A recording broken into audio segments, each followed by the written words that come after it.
그 다음에 상동 염색체, 염색 분체, 핵상, 핵형 뭐 이런 것들을 이제 설명을 또 해보도록 할게요.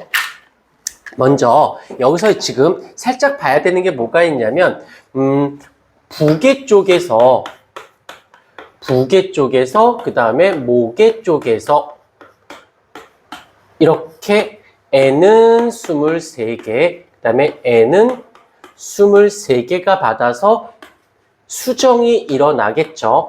그러면 이 N은 46이 들어옵니다. 여기까지 문제가 없는데 이때 부계 쪽에서 하나 받은 거, 그 다음에 모계 쪽에서 하나 받은 거가 와요. 그때 반드시 받았을 때 크기와 모양이 일치해야 돼요. 그래서 얘를 뭐라고 불러요? 얘를 EN이다라고 부르고 요런 걸 EN이야. 요렇게 세트로 되어 있는 걸 EN이라고 부르고 번역을 하면 이게 쌍이 되어지고 얘가 세트가 되어져요. 그래서 얘는 아빠랑 엄마한테 받은 거예요 라고 하지.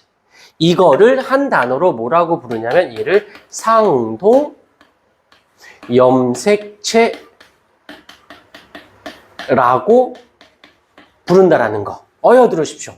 시간을 놓쳤구나. 자, 그래서 상동 염색체라고 부른다라는 거. 여기까지 먼저 잡아줬어요. 그런데 요 상동 염색체가 나올 때는 그냥 얘만 나오는 것도 있지만 누구랑 같이 연계가 돼서 헷갈리게 문제를 내냐면 바로 염색 분체라는 말이 나와서 조금 헷갈리게 해서 얘네 둘을 어떻게 해야 돼? 구분을 하셔야 돼요. 자, 그럼 어떻게 구분이 되어지느냐? 일단 아빠랑 엄마한테 받아서 하나의 쌍을 이룬 걸 우리는 상동 염색체라고 했어. 그러면 이 상태에서 이제 어떻게 할 거냐면 복제를 할 거예요. 복제를 하게 되면 여기에 있던 애가 복제가 되어지고 모계로부터 받은 것이 복제가 일어납니다. 그리고 여기서 중요한 건 여기 크로스된 요 지점 있죠? 요 크로스된 지점을 우리는 동원체라는 말을 써요.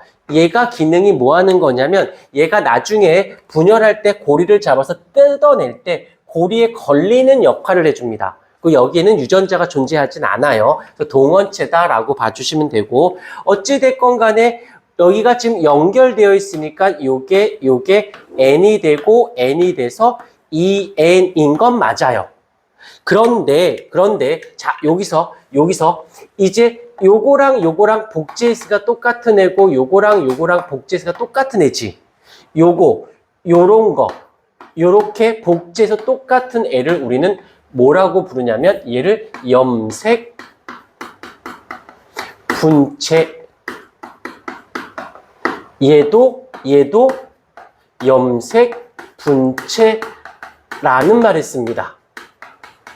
그러니까 그림으로는 이제 구별이 돼. 그림으로는 이렇게 아빠 엄마한테 받은 한 세트를 상동 써놓게 요거를 상동 염색체라고 부르고 얘를 염색 분체라고 불러. 그러면 염색 분체의 정의는 좀 알고는 가줄게요.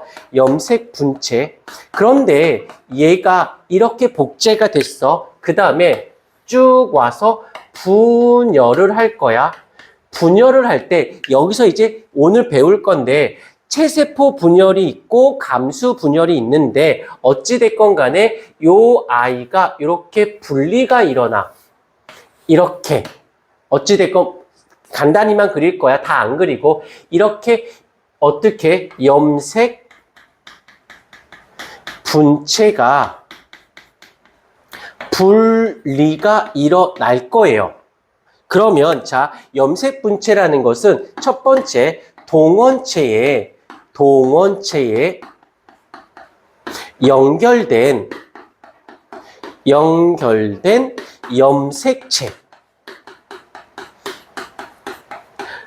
우린 이렇게 동원체에 연결된 아이를 우린 염색 분체라고 불러요. 그 다음에 위치상으로 보게 되면 복제를 했어.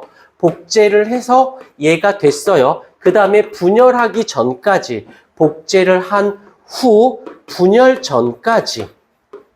분열하기 전까지의 염색체를 우리는 뭐라고 부른다? 염색 분체라고 부른다라는 거. 그래서 상동 염색체와 염색 분체는 좀 구별을 해 주셔야 돼요. 이제 그런데 여기서 잘 봐. 조금 더 가볼게. 얘가 지금 이렇게 됐으면 상동 염색체인 건 인정하지? 오케이. 자, 더 가야 돼. 지금 상동 염색체예요. 그리고 이런 건 어디서 많이 봤을 거야. 여기 이렇게 놓고 여기가 뭐 라지 A, 스몰 a라고 쓸게. 근데 이번에 하나 더 여기다가 AA 이렇게도 써볼게요. 근데 상동 염색체 지금 요렇게 하나 쓴 거 요걸 우린 뭐라고 부르냐면 그 중에 특정 부위니까 얘를 뭐라고 불러? 유전자라고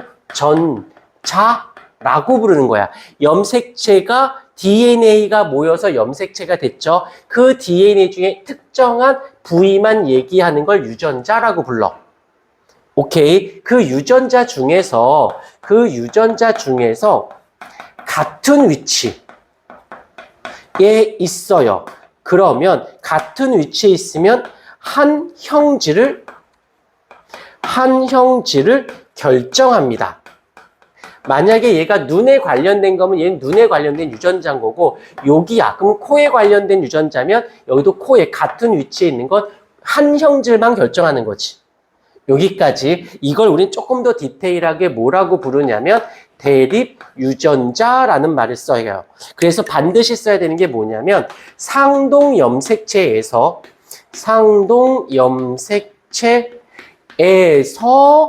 같은 위치에 있는 걸 우린 대립 유전자라는 말을 쓰고 그건 한 형질만 결정합니다. 오케이. 자, 그런데 여기서 보게 되면 상동 염색체를 기준으로 했을 때 그 유전자의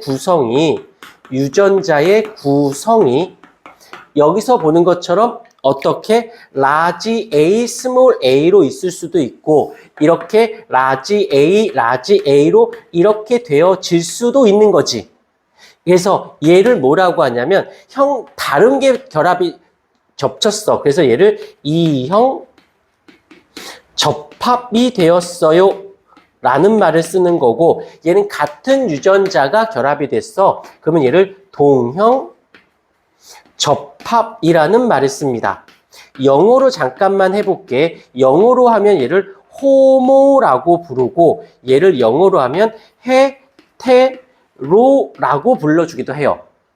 그래서 어디서 이런 거 본 적 있을걸? 얘를 순종이라고 부르고요.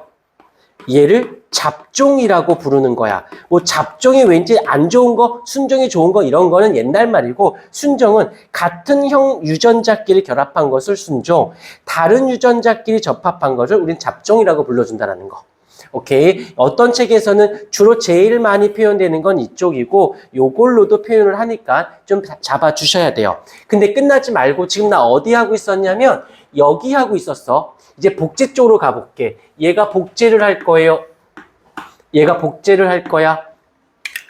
그러면 이렇게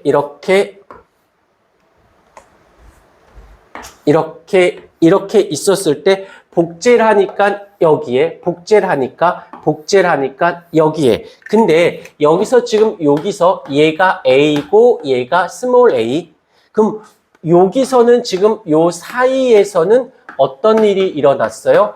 복제가 일어났으니까 때려주고도 얘는 라지 A가 나올 수밖에 없고 여기서는 스몰 a가 나올 수밖에 없죠.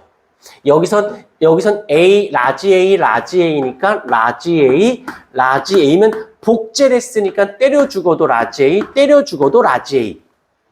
그래서 이 상동 염색체의 구성은 다를 수도 있고 같을 수도 있어요. 하지만 이렇게 염색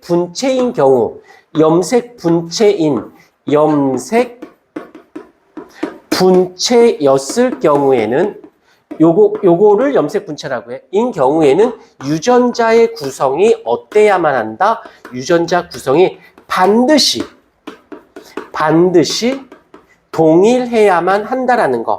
물론 아닐 때도 있어요. 이걸 연관과 교차라고 하는데 이건 생명과 2에 가 있으니까 너희한테는 안 배워. 여기까지 먼저 또 자리를 잡아 주십시오. 필기 이쁘게 차분하게 잘 하셔야 돼요.